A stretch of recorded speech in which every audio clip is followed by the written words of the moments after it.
I was one of those frail, sickly children for the vast majority of my early years. I was constantly being shuffled from physician to physician with one ailment or another. I dealt with it at one point or another growing up. This meant that I spent a great deal of my formative years at home in bed, miserably sick. There was an upside to this, however. My father would often take time out of work to sit in my bedroom and read to me.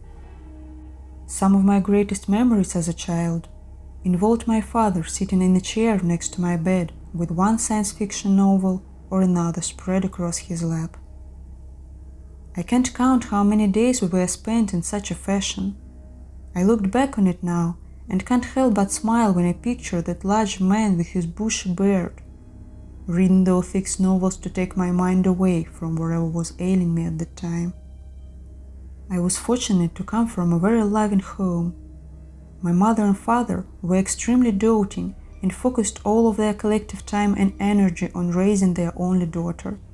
I was particularly close to my father. Of course, every girl views his father as some larger-than-life superhero, and I was no exception. My father was an enormous man, maybe 6'2" and well over 250 pounds.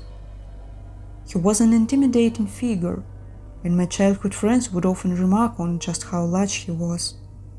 He had very intense grayish-blue eyes, brown hair, and a thick red beard. He was always so calm and relaxed. He never once raised his voice within earshot. He was a kind soul, and spent all of his time letting his only daughter know just how much she was loved. He even kept a small journal of all the funny little things I'd say and do, with some of his own remarks on just how quickly I was growing. I recall years later reading the journal and being moved to tears by how deeply this man loved me. As you can imagine, when he left this world, it was a devastating impact on the course of my life. After this happened, my mother was unable to afford the small 3-bedroom home Nestwood, in which I had grown up in. We were forced to move to an older, run-down part of town, and needless to say, it was just another factor contributing to the overwhelming sense of loss I was dealing with at that time. I hated the town. I hated the new school, but most of all I hated our new home, and the empty feeling it seemed to exude without my father's presence. He had never lived in that house. Those walls had never heard that his brutal laugh. The house was a source of anxiety for me in those days. It was extremely old, my mother had told me. It was cold, and everything about it seems to be in a constant state of disrepair. The house only had 2 small bedrooms, a bathroom, a tiny dated kitchen, and a musty little living room that seems to be an afterthought in the builder's original designs. The floors creaked as everything settled at night. The windows were so old and grimy that they permitted very little light. My room was situated in the very back of the home and was so small that I just had enough room for my twin bed and a little dresser. We had been in the house for about 6 weeks when I started noticing some odd things happening, especially at night. I would come home from school to find that my bed, which had been made that morning, was in complete disarray. The clothes in my closet would sometimes be strewn across my room, much to my mother's disapproval. And other small things like doors and windows seemingly opening and closing of their own volition. But the first truly unnerving occurrence that I can recall was just after my mom had tucked me in one night. I was staring at the ceiling, trying to decide if the water stain above my bed resembled a dog or something else. My thoughts were slowly spiraling towards something that were closer to dreams when I heard a small scratching sound coming from the foot of my bed. At that time my bed was nestled in the corner of the room, parallel to the doorway on one side and opposite my small closet that was a few feet from the footboard of the bed. I dismissed the sound as one of the many unexplained noises the house emitted at night, and began drifting once more when I heard a noise again. Next time it was louder and unmistakable as scratching. I held my breath, closed my eyes, and focused all of my attention on that sound. This time when it happened, it was definitely louder and seemed to have a rhythm to it that just couldn't be naturally occurring. It was almost like Morse code, like the scratching was meant to convey some kind of message. I can't explain why, but the sound began to make me very uneasy. I found myself pulling the cover closer and closer to my chin. It would stop sporadically and then begin again with more fever each time. And always that same rhythm, scratch. Scratch followed by the short pause and then again and again. I was frozen, completely fixated on this noise, but unable to call out to my mother, whose bedroom was on the other side of the wall. I was amazed that the sound hadn't prompted my mother to come in and see why I was out of bed. The rattling became more insistent, violent even. And that's when I rediscovered the ability to scream. I yelled at the capacity my little lungs would permit until the room was flooded with light, and I could make out my mother's silhouette in the doorway. "What's wrong, honey? What is it?" Concern evident in my mother's sleepy voice. I sat up in bed, never taking my eyes off the closet doors. "There is someone in there, Mommy, in the closet." She blinked a few times and walked over to the closet. She flung the doors apart with a horrid screeching sound, and it was absolutely clear. "See, sweetheart, there is no one in here. It was just a bad dream." She closed the doors again, crossed the hardwood floor, and arranged herself at the foot of my bed. "It's no surprise that you're having nightmares, considering all that happened recently. I promise you there is no one in there," she said. "I know there was," I said. "There were some weird scratching noises, and then the doors started to shake." "Please try to get some sleep. You have to go to school tomorrow, and you don't want to be nodding off in class." She crossed the room and told me she loved me before she turned my bedroom light back off. I heard her mattress spring sigh as she got back into her bed, and I laid down again myself.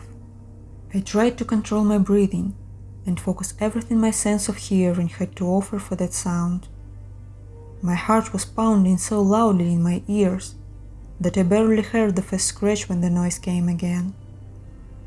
I stopped breathing altogether and waited for the next series of scratches to begin again. The minutes dragged by, but the sound didn't come again, and at some point I fell into a sleep that was accompanied by nightmares.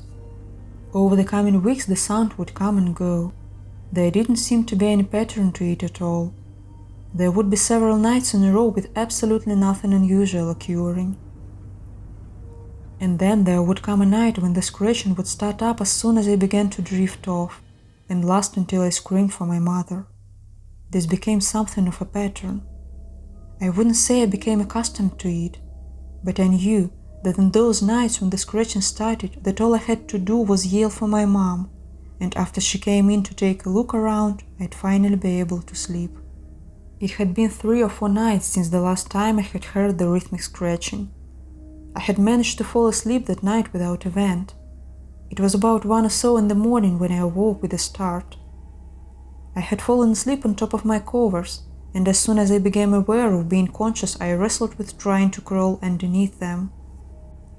After much effort, I was finally able to get underneath the comfort and security of my sheets, when I began to wonder what exactly had steered me from the thrones of sleep.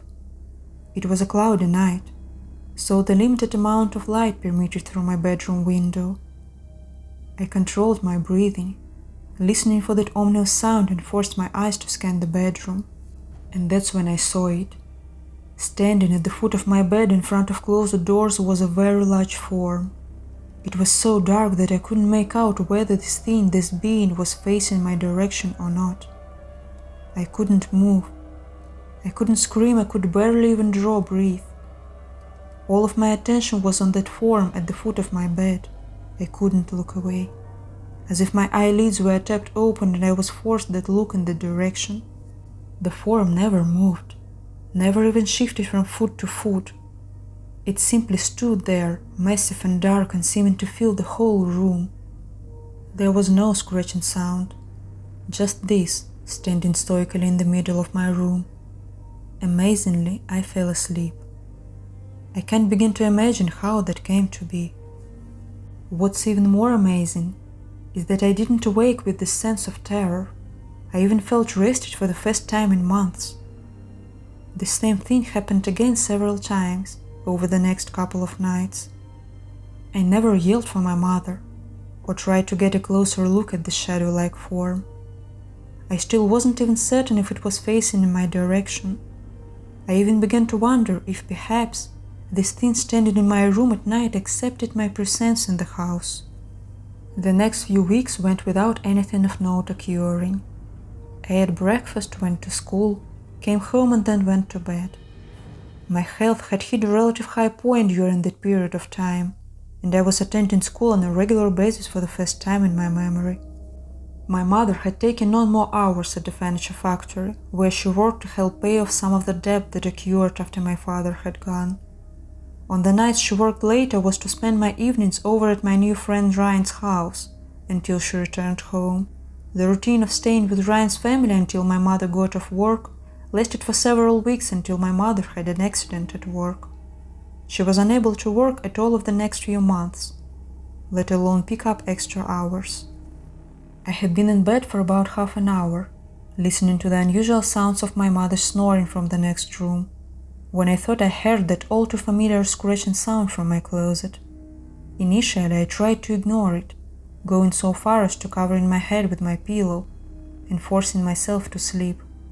After a few minutes, I realized it isn't working. I was more angry than frightened at this point.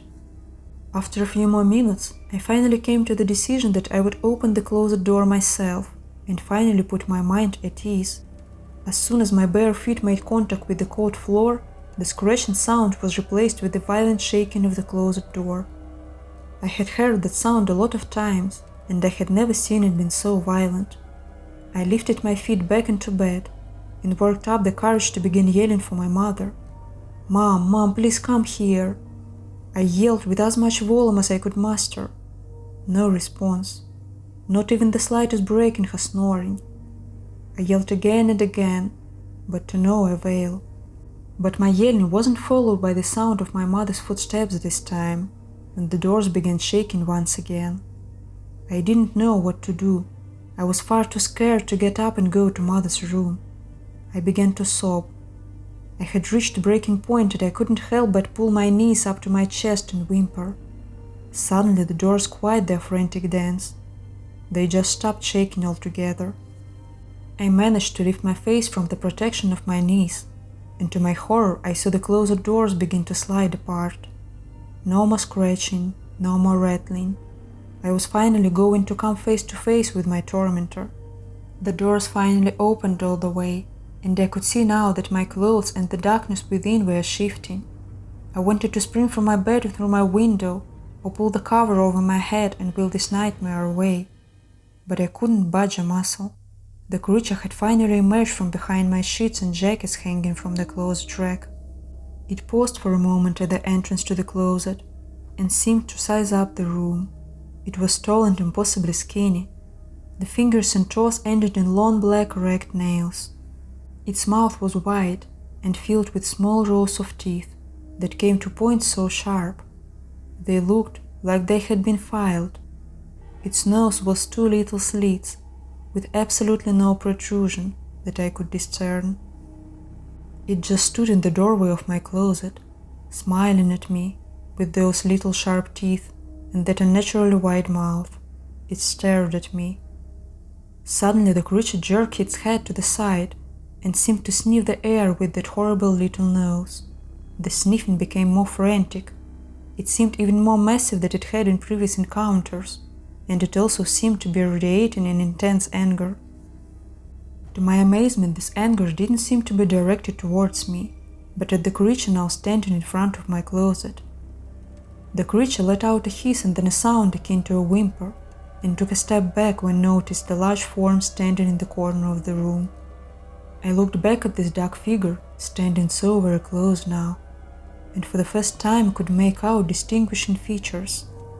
I realized that before this form had stood with its back to me on those nights, it had appeared in my room because now I could clearly make out a face that was covered in coarse of red hair. I could now see that this figure was a very large man, with pale white skin and a receding hairline. But the most noticeable feature were the intense grayish-blue eyes that I could make out even in the darkness of my room. Those eyes left the monster in my closet for just a moment and made contact with my own. This great big man standing in the center of my room. This great big man that I thought I would never see again. He smiled and then winked at me. And with a burst of movement that my eyes could barely track, he dove into the beast, driving it back into the depths of my closet, while the doors closed on them both. I sat on the edge of my bed with tears in my eyes. I finally broke my stupor long enough to race to my mother's room and wake her. "What is it, sweetheart? What's going on?" I pulled myself together long enough to say, "He kept his promise. He said he would always be there for me, and he meant it."